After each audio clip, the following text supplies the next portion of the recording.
I was in the military for just shy of about 9 years, shy of 10. My second deployment, I was in the Kandahar province. Everybody, knew that was probably my last mission. Kind of just an easy, routine patrol. We knew there was an IED cell in the area. We had been kind of monitoring that area. And the last thing I kind of remember was just going down into a ravine, coming up out of the ravine, and this is a big 8-wheeled vehicle, and so the whole front end was lifted up, and then it came down, and that was kind of like in my head what the last thing I remembered. I was the very first one to wake up, and that's when I realized, we had been hit by a massive IED. Start to kind of realize I can't feel my legs. I start feeling it's dark, so I start just rubbing as much as I can with how much I can move. And I remember just having this little light helmet on my helmet, and I turned it on, I looked at my hands, and I just had blood, battery acid, oil, and just everything all over my hands. And I was in my head, I'm pretty messed up.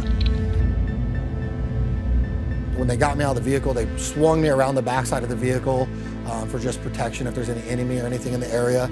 Security was put around, and then I just remember my Doc Kirker, running up to me, and I just remember just saying, "Kirker, tell me how bad I am." And he's like, "Dude, you're pretty bad. We got to get you, some blood stopped and stuff like that."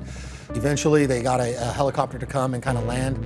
I remember being awake, getting offloaded at Kandahar Air Base by all the nurses and doctors, and getting put on a gurney and wheeled in, and I was kind of awake quite a bit through that. And then obviously once they gave me the meds and stuff like that, I was put under, and then I don't remember anything except for the next time that I woke up in Germany. After I'm, getting sent home from Germany to the States, finally, I remember, getting there, and I'm a mess. I was in ICU for 30 days. And then I was basically on a ward for well over a year, on a hospital ward. We tried to look at all the medical records, you're talking 30, 40 surgeries. It was just constant battling to try to get myself, put back together, I guess you could say. At this time, while I'm rehabilitating my leg, I'm in this amputee ward. And this is where all the amputee guys are at. And I remember just sitting there looking at these guys. I'm like, dude, these guys are they're healing quicker than me, and I got all my limbs, and they're moving, and they're just doing things. And I remember just finally being like, you know what, dude, I'm done with this. I want to have this leg amputated off. I want to move on with my life. So obviously I discussed it with my family and everything at the time. My daughter at the time, she's growing. She's about to be walking very soon. And I just had this thing where I didn't want to be bedridden or in a wheelchair while she took her first steps. So, my whole goal through all this was when she takes her first steps, I want to be able to take those steps with her as well. So I went and saw multiple psychiatrists that they send us to make sure that we're mentally making the right decision. Spoke to my family. They realized the pain I've been going through and trying to rehabilitate this leg, and I just was ready to kind of move on with my life. With the doctor giving us his professional medical advice, he said that I would probably rehabilitate faster, and more than likely I would probably have to amputate it later down the road anyway as I got older. So I was blown up in April 2010. November 2010, I amputated my left leg, and it was one of the best decisions I ever made. I don't know, it's just when they took my leg, it felt like all this pain and just relief was taken off me with that leg. Once they felt like I was medically able to kind of just take care of myself and rehabilitate myself from there, I was retired, just shy of 10 years. And then after my retirement, I moved to Bakersfield, California. So obviously, I'm retired now, pulled out of basically my whole life, my career that I've been working with, have a family. And so I went through just a ton of just mental struggles, and being on narcotics for so long, I went through very serious drug addiction that I didn't know, but kind of I was allowing still to continue on me. Just getting blown up, there's so much more, than just physical. The mental aspect was tearing me apart, and I just, like I said, I sat there, felt like I had nothing to bring to the table, no self-worth anymore. Didn't know what I was gonna do. And so I had to kind of let myself go. I let these drugs kind of deteriorate me, and I was just out of shape, hadn't gotten myself any better physically, and kind of just completely let go of the whole PT and rehabilitation part, physically and mentally. My wife at the time was really want to take our daughter to Disneyland, for her birthday. And I was, of course, Dad, let's go, let's do this. And when I got there, I was super pumped about it. And I remember we stayed at the Disneyland Hotel Resort, which is right on Disneyland. So you don't have to walk very far or do very much to get to the gate.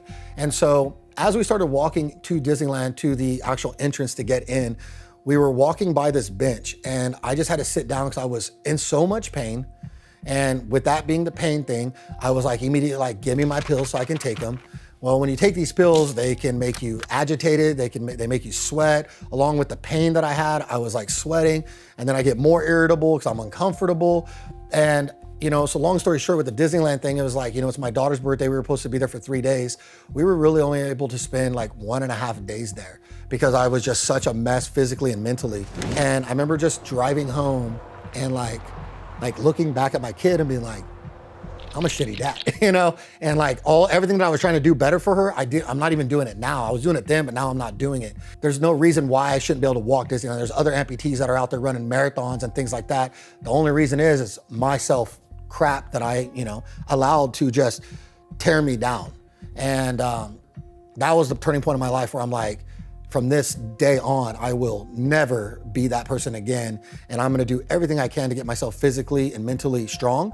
I went through the house, got rid of all the junk foods, sodas, chips, everything. And same thing, people be like, that's just so ridiculous. But that's, to me, in my head at that time, that was all the toxic shit in my life. And I had to kick it. And that was basically me kicking anything that was toxic. After that, I was like, now it's time to get myself physically in shape. And when the physically in shape part happened, the mentally came right behind it.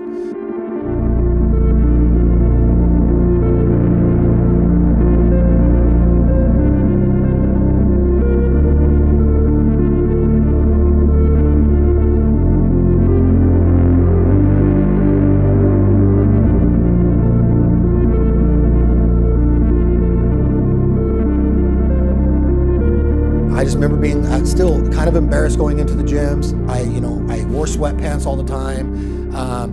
And just over a progression of time, I had this little swag walk from the amputation and things like that. But I started to realize like the more that I lifted and the more that I would carry dumbbells around the gym and like one hand grab them and just go to somewhere, I saw my normal walking get better. And I realized like, oh, it's the gym. And then I started getting strong. And then I started seeing myself stronger than some of the able-bodied guys that are in here that are healthy. And I just continued to start training and getting myself stronger physically. And with that, the mental part came right behind it.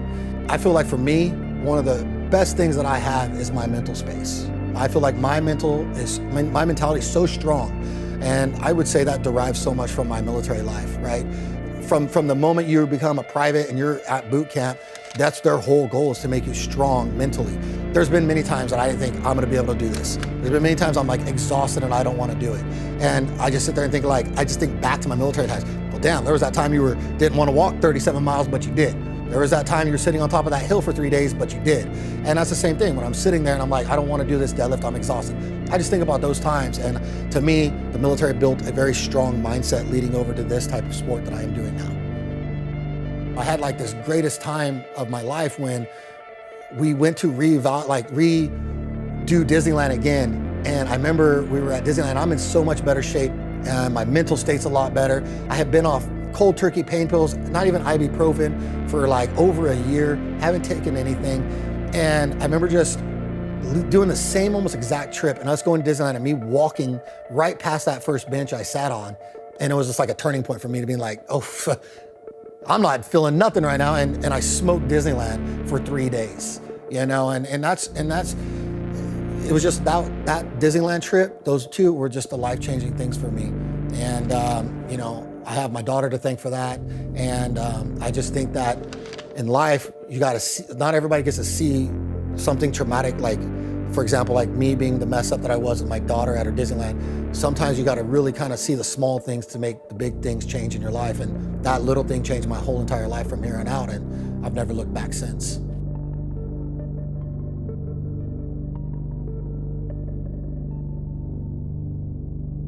My name's Casey Mitchell, and I'm living proof if you just train the mind, the body will follow.